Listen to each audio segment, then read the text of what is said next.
professor a distinguished professor at George Mason University in the Department of Criminology, Law, and Society, and the Walter E. Mayer Professor of Law and Criminal Justice at the Hebrew University in Jerusalem. My research interests are broad. Over the last decade, I spent a good deal of my work focusing what I call the law of crime concentration at places. In other words, there's a regularity in the fact that in cities across the world, a very small percentage of places produce a fairly large percentage of crime. In larger cities, for example, in Tel Aviv, in Seattle, in New York, and other cities, about 5% of the city streets produce about 50% of crime. 1% of the streets produce about 25% of crime. And this law of crime concentration, there seems to be a general rule of this tremendous concentration of crime across geography, or at least across microgeographies, has led to a group of questions to be asked that I've spent a good deal of time looking at. First, one question is, why does crime concentrate so much at place? So I've done a good deal of research on what are the characteristics of the places that are crime hotspots. There can be single streets in a city from intersection to intersection that have hundreds of crimes occurring in a year. Why do those streets have those kinds of crime problems? A second issue that I've dealt with is what are the policy implications of that concentration? And my work, among others, has led to the development of policing programs that focus resources on hotspots of crime, with the idea that you shouldn't be spreading resources thinly across the city if crime is concentrated in certain specific places. So hotspots policing has been one of the important policy outcomes. I've been exploring lately potential policy outcomes of non-policing interventions. What can other civic groups or what can the government do besides policing to try to reduce crime at hotspots? And I've also studied a number of other issues along the way. Early in my career, I did a number of studies of white-collar offenders, and those studies tended to emphasize that white-collar crime was usually much more mundane than the cases that make the front pages of the newspaper. And the white-collar criminals were often from the middle classes rather than the upper classes, and sometimes even from relatively lower class individuals. Because the opportunities for crime have been spread much more widely in society over the last half century. The computer, the way we work today provides opportunities to people that once didn't have opportunities for white-collar crime. Another area that I've been interested in lately is recruitment. Recruitment both to organized crime networks and to terrorist crime networks. And in particular, I've been very interested in using simulation modeling to try to understand how those recruitment efforts occur. Can I ask, please, about your recent book, The Criminology of Place, says that focusing on a small units of the geography allows to find out more essential information about crime, in contrast to studying larger territories. And could you please list some of the experts that should be investigated first while studying small geographic units? Well, yeah, I think for much of the history of criminology, there have been two questions that have dominated people's thinking. One is, why do people commit crime? In other words, what are the characteristics of individuals that lead them to crime? And that's been a very difficult effort because many different types of people commit crime. A second has been looking at why certain communities have more crime than others. My work has looked at a different question, which is, why do certain microgeographic units, street segments, for example, from intersection to intersection, have a lot more crime than others? And interestingly enough, by the way, I think the book, The Criminology of Place, had two sort of important contributions in this area, though it covers a wide ground. It's based on a longitudinal study using retrospective data that I carried out with support from the National Institute of Justice. And what we found there led to a series of other types of work that have been, I've been doing and others have been doing lately. I mean, the first important finding was that crime was concentrated, which we knew. There had been a group of other studies earlier, but that it's concentrated in a consistent way. In other words, we looked at 16 years of data, of crime data in Seattle, Washington, and we found that in each of those 16 years in Seattle, about 5% of the streets produced 50% of the crime. Now that's really interesting, right? For 16 years, you have the same streets or the same proportion of streets producing about 50% of crime in the city. And that regularity, if you like, was extremely important because it begins the idea that not only is crime concentrated, but it's concentrated within a generally small bandwidth, consistently year to year. You know, there was a well-known European sociologist, criminologist in the 19th century, Emile Durkheim, and he brought the proposition that there was a normal level of crime in society. Now, that idea had been studied many times, and it turns out there isn't. Crime rates vary year to year. They vary city to city. There's tremendous variability. But the concentration of crime, the proportion of streets that produce 50% of the crime within a city remains constant. And that was a discovery, an idea from the Seattle work. Now, a second really important piece that we did there was one of my PhD students was a geographer in training as well. And she and I, Liz Groff, put together maps to show you what the distribution of crime hotspots would look like. Now, that's important for a variety of reasons. It's important because people have an image that there are bad neighborhoods. You go into a certain neighborhood, every street is dangerous. All the streets in that neighborhood have problems. What we did was something different. We first used a type of statistical analysis called trajectory analysis, which allowed us to take our 16 years of data and to assign streets patterns. And what we found was there was 1% of the streets, which we call the chronic pattern, which had between 22 and 23% of the crime throughout the whole crime period. And those are the chronic hotspots. And what Liz and I did with Su-Ming Yang, what we did was we then mapped that on the city map. And what you saw immediately was that there's tremendous street by street variability. You can have a hotspot on one street and no hotspot in the next street. And these hotspots were found throughout the city. In the northern part of Seattle, which tends to be better off, there are a bunch of hotspots. By the way, around the University of Washington, there are a bunch of hotspots. Students tend to cause a bit of problem as well as study.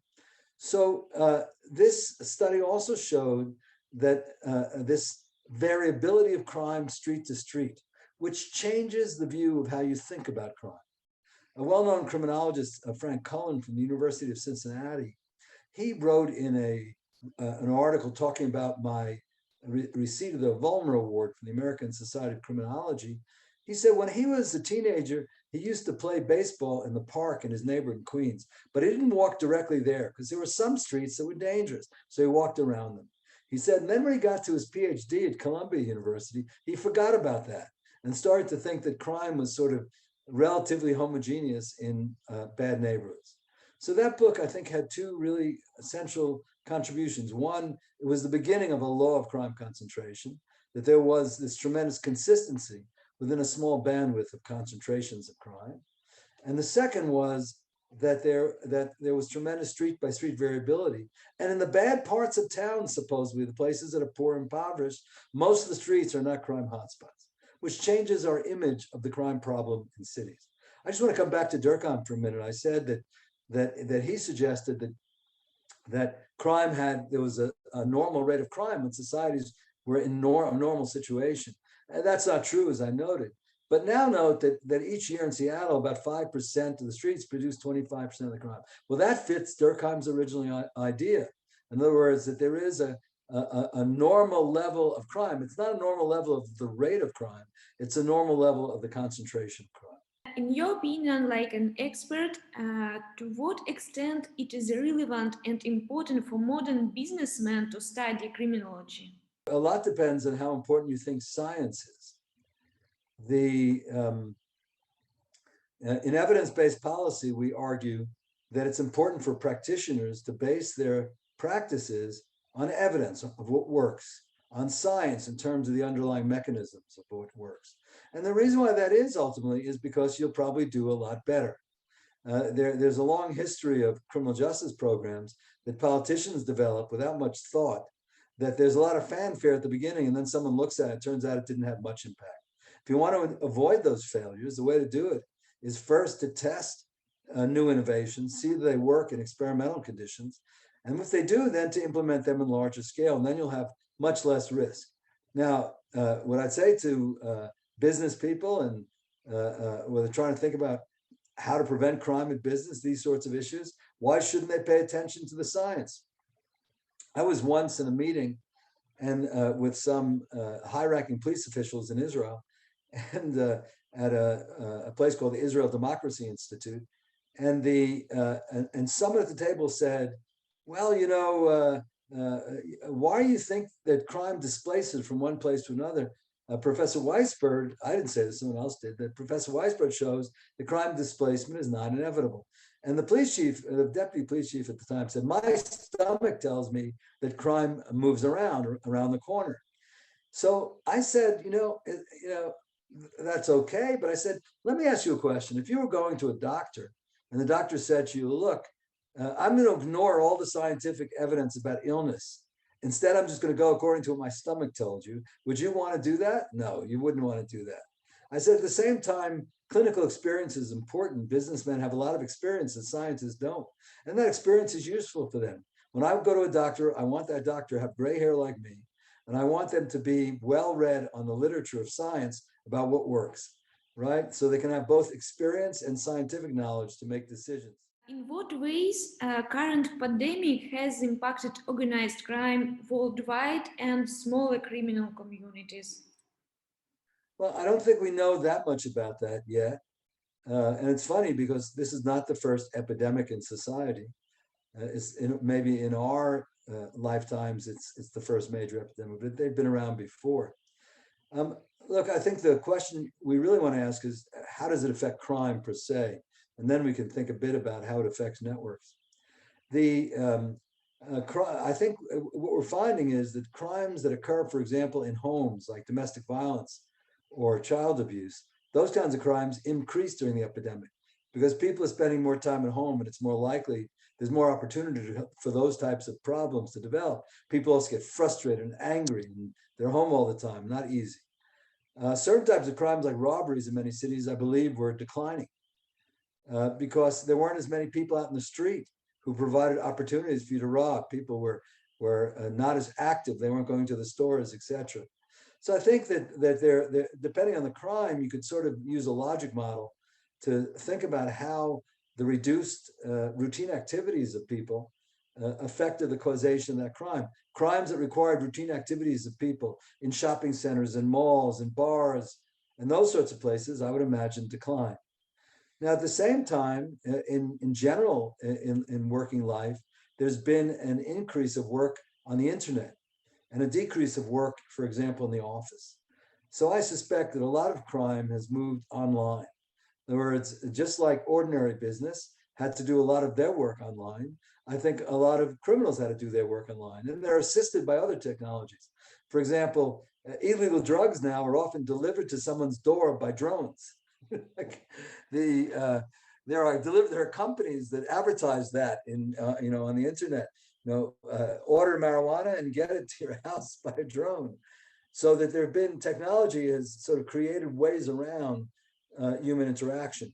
Now, to what extent things will return to normal, I don't know, but clearly there's been a fundamental change. What we're doing now, I've been doing video conferencing for 15 to 20 years between Israel and the United States, since I work in both places. But most people, that was very expensive until recently. Zoom has made that so anyone could do what I did for $15,000 to $20,000 a year. So there's a tremendous change in the capabilities that people have. And I suspect that internet crime or crime that used the internet to facilitate activities has increased. Now, in terms of organized gangs, groups, terrorist groups, I think it's complicated. I think to some degree, their activities have also been curtailed. It's harder to get to those places where you could do damage, if you like, for terrorism.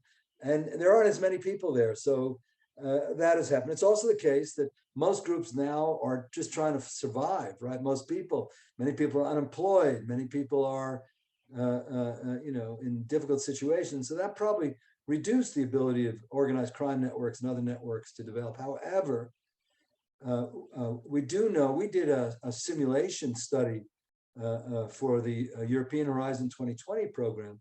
And in that we looked at, we created a simulation model, an agent-based model, to predict how different programs would affect recruitment to organized terrorist groups. And what we found was that a major form, the major effect, if you like, or the largest effect that had was through employment programs. And not because they changed people's ideology, but because they were at work most of the day. And recruiters to these kinds of groups, it takes time to recruit you. In other words, you don't get recruited on the first day. They need to get to know you. They need to talk to you. They need to encourage you to join them. Recruiting is like recruiting in the real world. I think a lesson here is that crime is very much like ordinary life, perhaps a Coney Island mirror, in other words, a little bit off, but in many ways like conventional business and life. But anyway, so on the one hand, we might think that Corona had some negative effects on the ability of these organizations to carry out their activities. On the other hand, that many people are unemployed, and that employment might have given them free time at the park or someplace else to interact with potential recruiters. So I think there's a lot of complicated questions that we don't know the answer to. We need good research. We need good research to figure out. But as I said before, I think one thing that I think is highly likely is that the internet is now playing a larger role in organized criminal networks in terms of recruitment, in terms of carrying out offenses, in terms of delivering illegal goods.